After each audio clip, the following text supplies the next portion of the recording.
नमस्कार.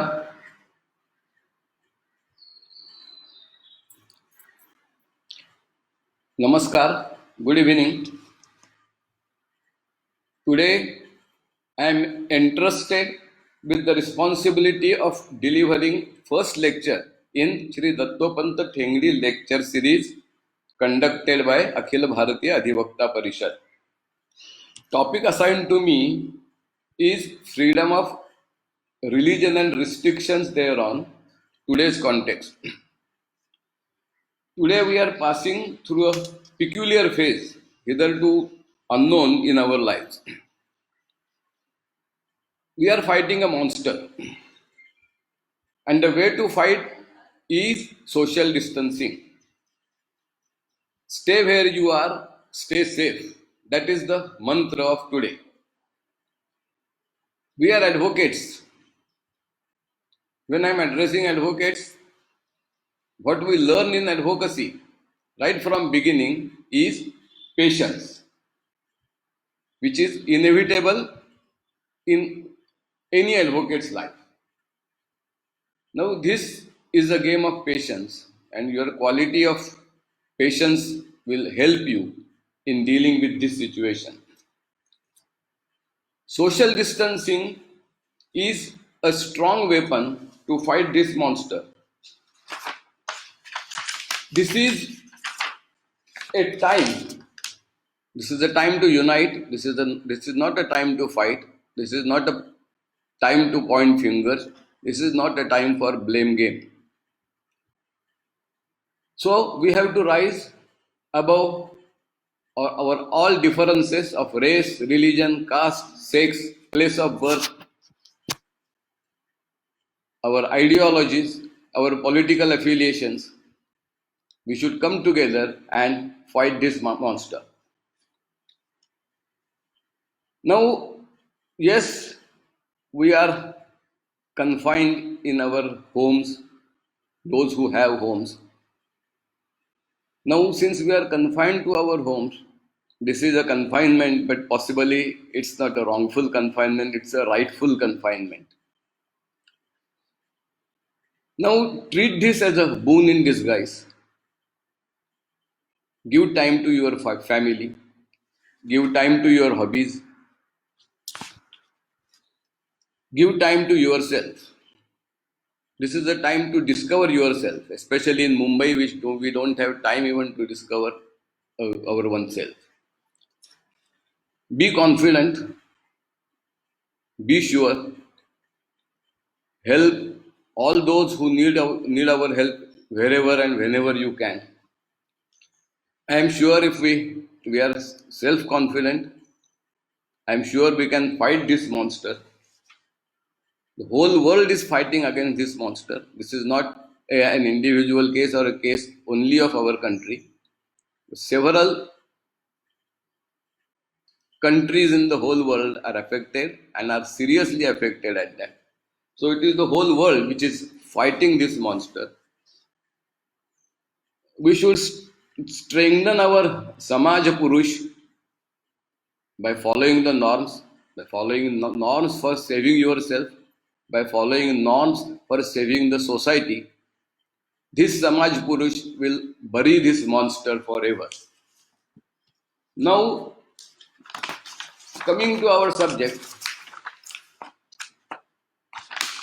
turning to our topic, right to freedom of religion and restrictions thereon in present day context.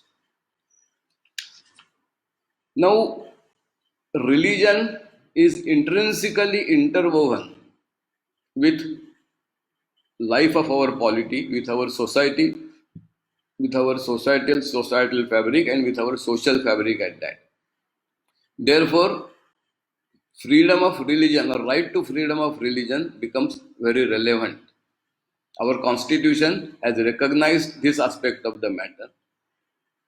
As we know, the constitution was enacted in 1950, but we have a long ancient tradition, ancient culture, and India existed years before the constitution was enacted. Now, as far as the subject is concerned, let us have a look at the constitution, constitutional provisions with respect to this aspect of the matter, right to freedom of religion. Now, the constitution begins with the preamble.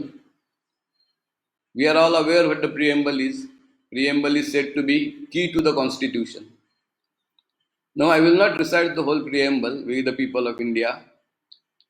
What is relevant for our discussion today is two aspects of the matter. One, the word secular.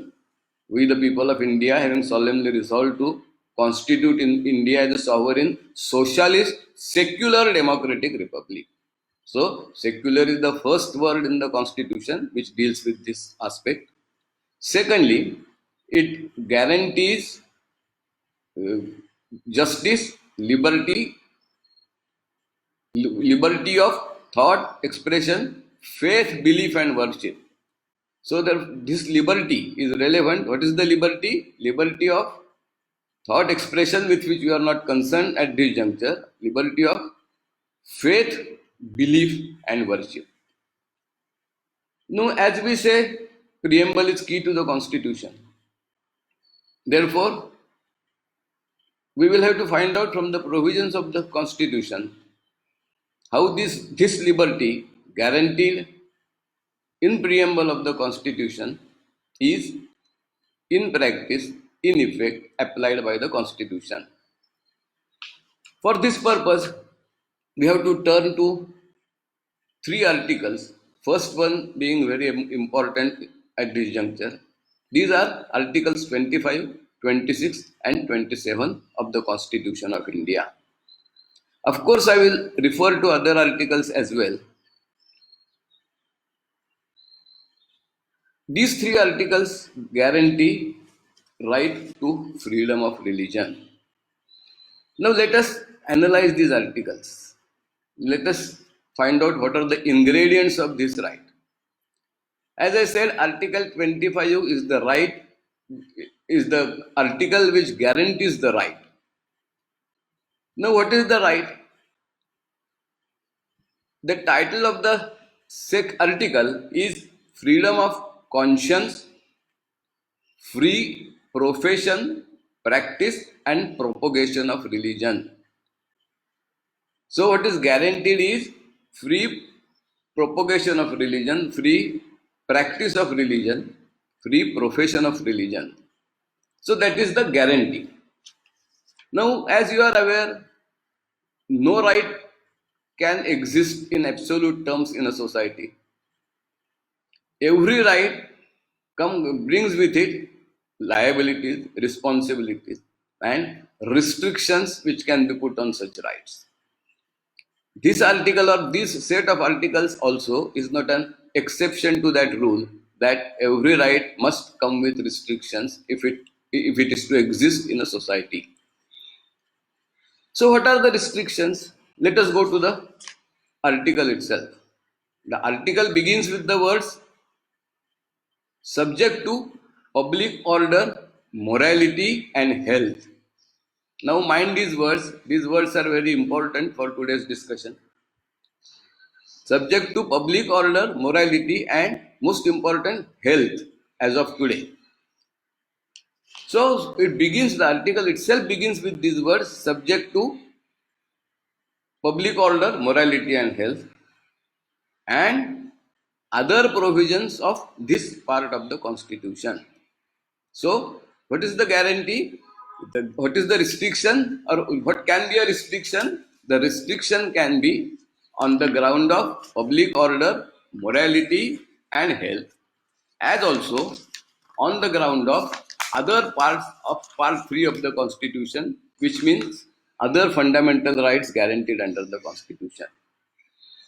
So the article clarifies that yes, the article guarantees a right to every person. Again, note this word person. Some rights are available only to citizens. Some fundamental rights are available only to citizens, like Article 19. Whereas rights under Article 14, 21 and especially presently Article 25, they are available to any person. Now, therefore, the first set on which this right can be restricted are these three words: public order, morality, and health. Secondly, it further clarifies, second part of the article further clarifies that the laws which exist and also the power of state to make laws are saved. So what is the saving clause? What is the saving? Laws regulating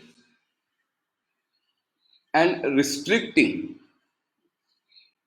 any economic, financial, political, or other secular activities which may be associated with religion.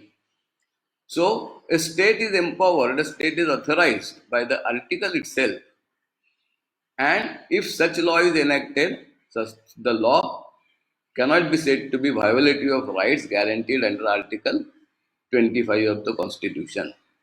So, this is the saving clause as far as the power of the state or the existing laws are concerned. Secondly, it also provides that Article 25 2b also provides that provisions for social welfare and reform, provisions for social welfare and reforms enacted by the state will not be violative of right guaranteed under Article 25 1 of the Constitution of India, that is, right to practice, profess, propagate a religion of your choice. Second article is Article 26 of the Constitution. Now, really, Article 26, 27, and 28 are the articles which give effect to rights guaranteed under Article 25 of the Constitution. The basic right guaranteed is under 25 to practice, profess, and propagate your own religion. Now, to give teeth to that article, that power, there are other provisions which we find in Article 26, 27, and 28 of the Constitution.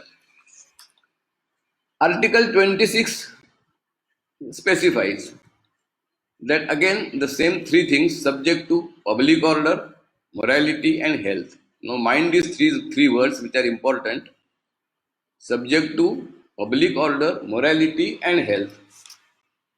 Every religious denomination has a right to establish and maintain institutions for the purpose of their religion, manage affairs of such a religious institution, own, acquire movable and immovable property for that purpose, and administer such property. So, mere grant of right is not enough. For exercising that right, Article 26 also guarantees, which is also fundamental right, also guarantees these rights to establish institutions for professing, propagating their own religion of their choice, to hold property, to administer such property, and to manage affairs of such institutions. This also is a fundamental right. Next article is Article 27. Article 27 clarifies that the state cannot levy tax or cannot compel a person to pay tax for propagation of any particular religion, for promotion of any particular religion. Since we are a secular state, a state can't compel a person to pay taxes for promoting a particular religion. Ours is not a theocratic state. Ours is a secular state. Article 28 deals with instructions which are given to students in a school. So, Article 28 also guarantees that no student, without his consent, or if he is minor, without consent of his guardian, can be compelled to follow any religious instruction. As you are aware, the education or the building of a personality starts right from our school days, and therefore Article 28 has guaranteed that there cannot be a compulsion of religious instructions of a particular religion in the educational institutions of state or managed or aided or controlled by state. So these are the three articles which deal with which are fundamental and which are part of part 3 of the Constitution. A fundamental right guaranteed under the Constitution, right to profess, propagate your own religion, a religion of your choice. Now, we have seen in the first part that the article begins with the word subject to public order, morality, and health. And it also states that the right guaranteed is subject to other provisions of this part of the Constitution. Now, this part of the Constitution is what is this part? This is part 3 of the Constitution. And part 3 of the Constitution deals with fundamental rights guaranteed under the Constitution. In other words, Article 25, rights guaranteed under Article 25, cannot be exercised, divorce other provisions of the Constitution. Of course, presently the trend is the same even in case of other articles. The Supreme Court has held that those articles also must conform to the test and requirements of other fundamental rights. In the present case, the other relevant fundamental rights are Article 14, Article 19, Article 21. Article 14 and 21, we will come to it a little later. First, I forgot to mention Article 15 and 16 as well. Article 15 and 16 are relevant because Article 15 and 16 prohibits the state from discriminating on the ground of, amongst other things, religion. So there cannot be a discrimination on the ground of religion under Article 15. There are other aspects also of those two articles, but at the moment we will not go into those aspects of the matter. Article 19, two articles are important as far as Article 19 is concerned. Two sub-articles are important as far as Article 19 is concerned. Those two sub-articles are Article 19(1)(b) and 19(1)(d) of the Constitution. Now, what is the scheme of Article 19? Article 19(1)(a) guarantees right to freedom of speech and expression. 19(1)(b) guarantees right to assemble peacefully without arms. 19(1)(c) guarantees right to form associations and unions. 19(1)(d) guarantees right to freedom of movement. Right. 19(1)(e) guarantees right to reside and settle in any part of India. 19(1)(f) is deleted, which was right to property, and 19(1)(g) is right to do business and profession. At the moment, we will deal with Articles 19(1)(b) and 19(1)(d) because in the today's context, these two rights or these two articles are very relevant. And what are those rights? Right to assemble peacefully and without arms, and 19(1)(d) is right to move freely throughout territory of India. Now, as I said, no right can be without restriction. Articles 19(2) to 19(6) provide for restrictions which can be put on these rights. They use the word reasonable as well. So, reasonable restrictions can be put on the rights guaranteed under Article 19(1)(b) and 19(1)(d) of the Constitution.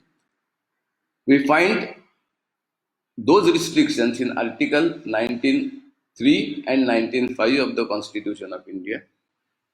Restriction on right guaranteed under Article 19(1)(b) is on the ground of public order, and restriction on right guaranteed under Article 19(1)(d) is in the interest public order and in the interest of general public. We need not go into niceties of these sub-articles at the moment. Before parting with this aspect, let us have reference. Let us refer to two more articles: Article 14 and Article 21. Now, Article 14 and 21. Article 21 especially is now an all-pervading article, right to life and personal liberty. So, as far as right guaranteed under Article 25, right to freedom of religion is concerned, that right is subject to right to life and personal liberty guaranteed under Article 21, in addition, of course, to other rights in Part 3 of the Constitution, including Article 14 and Article 19. This may become relevant at the also somewhat at the end of our discussion.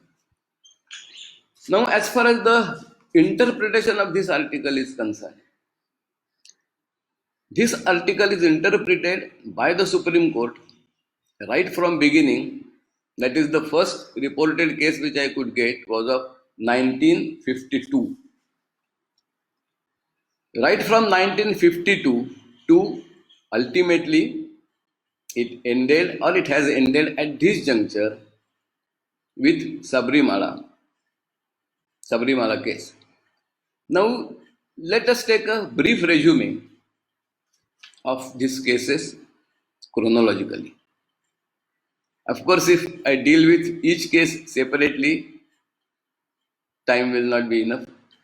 Therefore, I will deal with these cases in nutshell and will take a fast resume of these cases. So, firstly, first case was of Narahari Shastri in 1952, which dealt with entry of pandas in the Badrinath temple.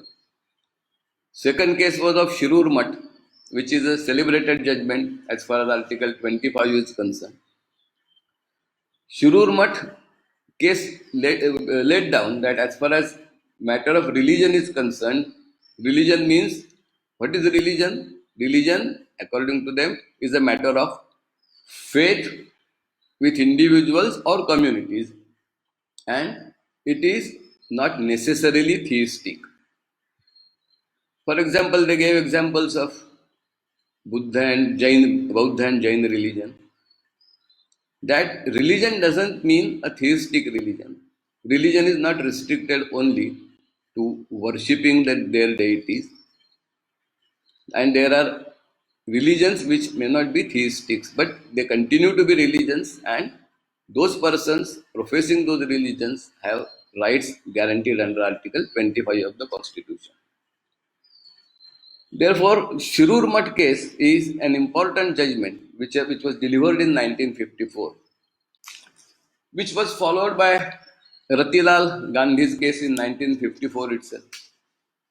In that case, it was reiterated by the Supreme Court that religion is a matter of faith with individuals and communities.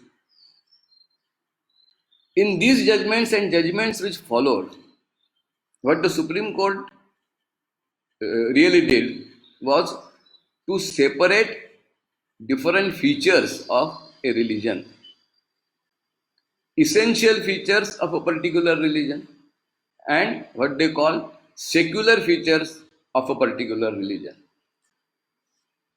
Now, as far as essential features are concerned, the Supreme Court said time and again that essential features ought not to be interfered with by the state by restricting rights, right to freedom of speech and expression. Therefore, the features which are essential for the exercise of right to freedom of religion, to profess, propagate your own religion and practice your own religion. So that is the first and major and very important distinction which the Supreme Court tried to lay down right from 1954 in Shirur Mutt's case. Now then came in 1958 Venkataramana Devaru's case. That was a case which dealt with denominational institutions, because Article 25, 26, etc., they used both these terms. It is not merely particular religion, but a denominational institutions in under that religion or in that religion also is protected. Rights under Article 25 are protected. So, 1958, this Venkatramana Devaru's case dealt with these rights and especially dealt with what do you mean by denominational institution and what are their rights. In Dargah Committee's case, which followed in 1962, Supreme Court observed an important observation at that extraneous matters, extraneous and unessential accretions to religion by superstitions, etc., cannot be and will not be treated as essential part of a particular religion, meaning thereby these aspects of the matter can be dealt with, can be restricted, can be regulated by state. Then came in 1962 itself Sayyadna Tahir's case. Sayyadna Tahir's case upheld law relating to, rather, upheld excommunication on religious grounds. We have cases where sati is prohibited, devadasis are prohibited. Law also prohibited human sacrifice and sacrifices of other types when they offended this public order, morality, and health, because that was what was permitted under Article 25 as far as the rights of state are concerned. Then came in 1964 Govind Lalji's case. Again, it dealt with essential and integral parts of religion. Now, it laid down a test. What do you mean by essential and integral part of religion? Now, mind well, religion is nowhere defined. Therefore, essential and integral parts of religion also are not defined. It is stated more than once that they will depend on the facts of each case, on the matter and material brought before the court for deciding the issue whether a particular aspect can be treated as essential and integral part of a religion. The test they sought to lay down was that whether it is regarded as such by the community practicing that religion, whether a particular practice is an essential part or integral part, they say can be regarded as such if it is followed by the community following that religion, if it is accepted by a community following that religion. So, this is the second important case in the line of judgments apart from Shirur case. Then in 1972, Sheshbal's case, appointment of archaks, they said it's a secular part. It can be interfered with or regulated by the state. Then came 1977, Reverend Stanislaus case. That was a case which dealt with forcible conversions. Supreme Court came down heavily and said, right to freedom of religion does not mean conversion to a particular religion or to any other religion by force. So, a forcible conversion was prohibited, and that's what the Supreme Court held in the Reverend Stanislaus' case. Then in 1983, there was Acharya Avadhut's case, S.P. Mittal's case. S.P. Mittal's case again dealt with religious denominations. Acharya Avadhut's case was also one of the famous judgments which dealt with Anand Margis. Anand Margis claimed that they are a denomination, religious denomination, they have a fundamental right under Article 25(1)(d). They said that the Tandava Nritya in public places, or rather performing Tandava in public places, in processions is their right. Supreme Court said that this cannot be treated as an essential part of their denomination, and therefore Supreme Court did not permit it. Of course, then there was a review, it went back again to the High Court. I am not going into all those details. But at the moment, it is relevant to observe that Supreme Court did not accept the right of Anand Margis to hold perform tandavas in public places in processions. Then I will not deal with all other cases. In 1997, there was a case of Kashi Vishwanath Temple. 2002, there was a case of Aditya Raju, which was regarding appointment of pujaris. In all these cases, the Supreme Court held that these other practices which are not essential or essential practices of a religion, these practices they call secular practices, and a practice which is not an essential or integral part of a religion can be controlled, regulated by state, and it will not be saved by right guaranteed under Article 25 of the Constitution. Then in 2014, Subramaniam Swami's case. So 2015, Kamakhya Mandir's case, Rijiju. 2016, All Shaiva Mandal's case. So all these cases ultimately, finally were considered in Sabrimala. There is a judgment of Justice Nariman which takes a review of all these judgments. That was in 2019, 11 Supreme Court cases, page 131, that is Justice Nariman's judgment starts. Now ultimately, what is the present legal position? What is the present legal status? As I said, in 2019, it was a Sabrimala case which was decided.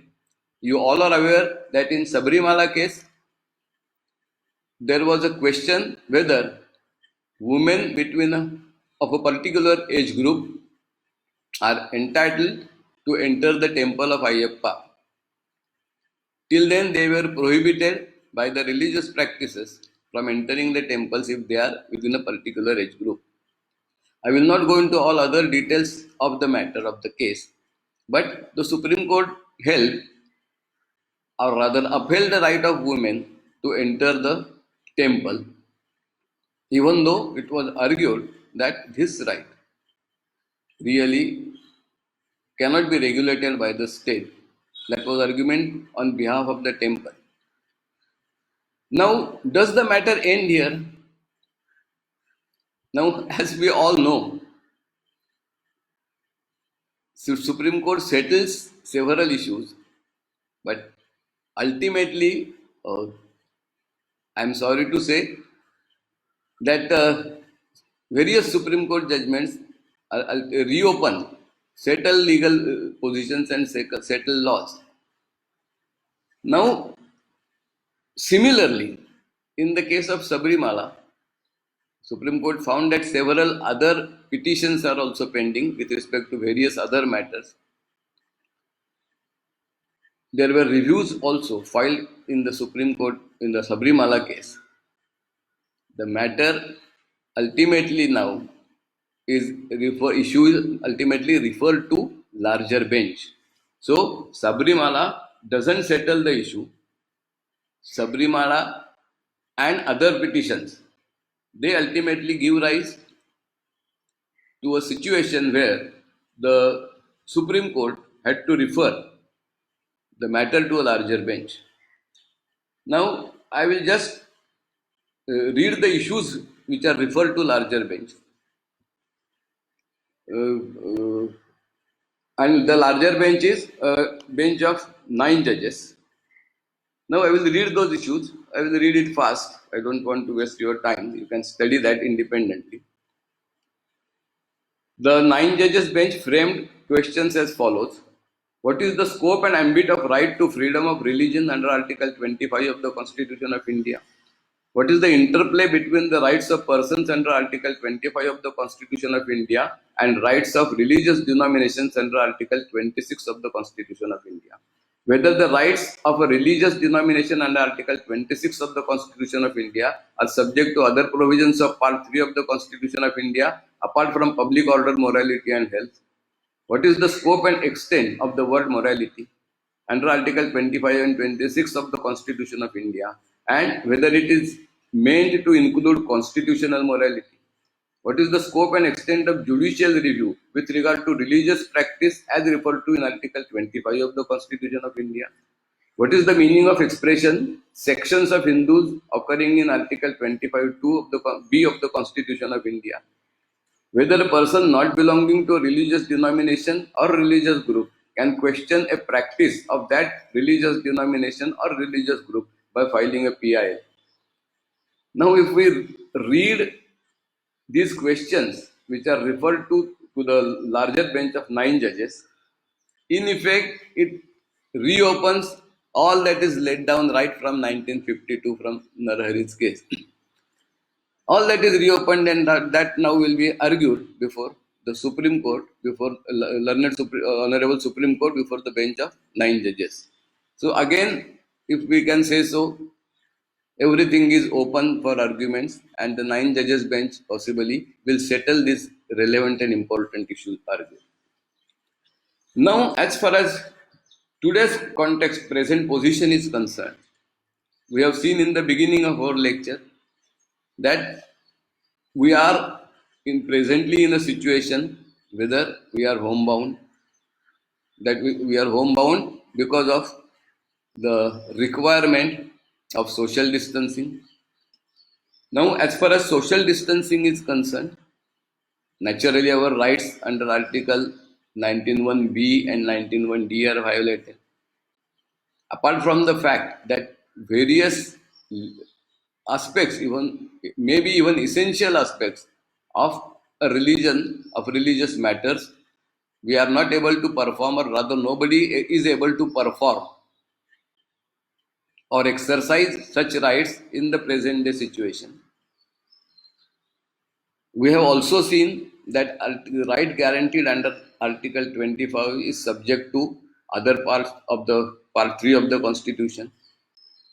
We have cases earlier, of course, now the present situation is unprecedented, but we have cases where the Supreme Court held that noise pollution is not permissible on the ground that it is a right guaranteed under Article 25, because that right is guaranteed under Article 21 of the Constitution of India.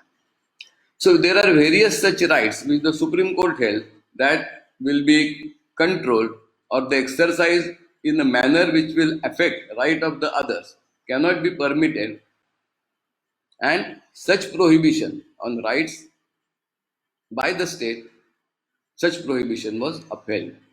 Supreme Court also has said more than once that when you are living in a society, of course, you can exercise your right. You can exercise your right to freedom of religion, but your exercise of such right should not interfere with such a exercise of right by others. So live and let live. You perform your rights, you profess your rights, practice your rights, but at the same time, you are professing a right, practicing a right of religion of your choice should not affect, should not interfere with right of the others. So that is how the Supreme Court dealt with the cases as far as right to freedom of religion and the restrictions on those rights are concerned.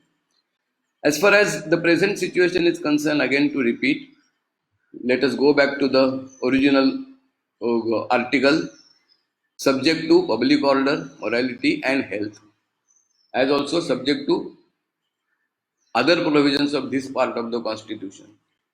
So we have cases where the Supreme Court upheld the restrictions on the rights guaranteed under Article 25 of the Constitution of India. In the present situation, as we said, even the essential religious practices test may not apply, because even those essential religious practices cannot be followed, may not be followed, and should not be followed in the present day circumstances. Now, in Arjun Gopal's case in 2019, court imposed restriction on lighting firecrackers. Court held that Article 25 was subject to Article 21.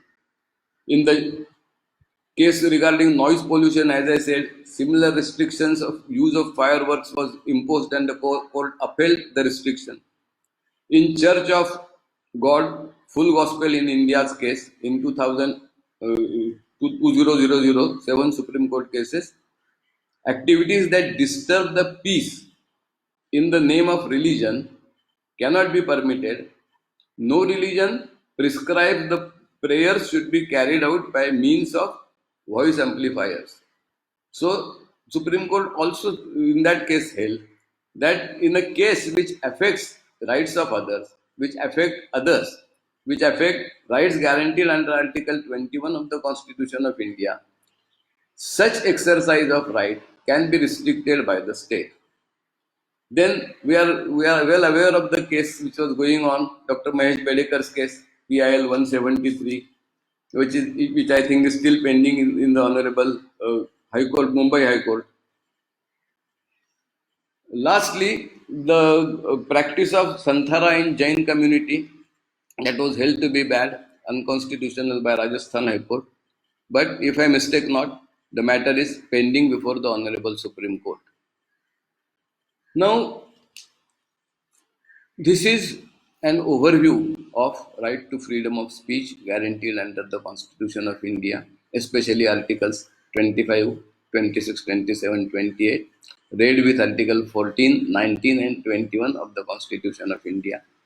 We have also seen the manner in which these rights can be restricted by the state.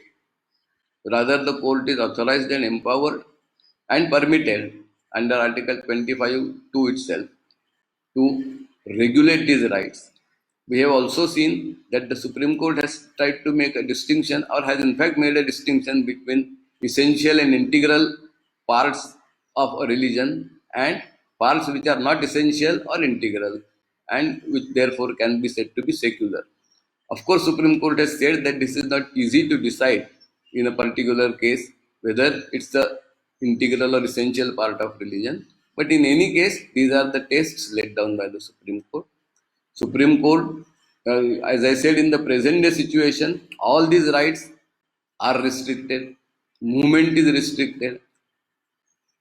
Entering, forming, or rather assembling peacefully is restricted because the norm or requirement is of social distancing. Now, the request and prayer is all must follow these norms, especially of social distancing. It may be any religion, because we are dealing with rights of fundamental right of religion. It may be any religion in the interest of mankind, in the interest of society. All religions must and should follow these basic norms, which will make a safe environment, which will make a safe tomorrow. We are sure that tomorrow's world is bound to be different. Post this corona monster world is bound to be different. And in that different world, as I said in the beginning, we will rise and rise above. I will end my lecture with what Honorable Vivekananda said: arise, awake, and stop not till the goal is achieved. So we will not stop, we will not wait till we bury this monster, and we will rise, we will unite, we will rise above all these things so that we will be able to exercise our rights guaranteed under the Constitution. Thank you very much.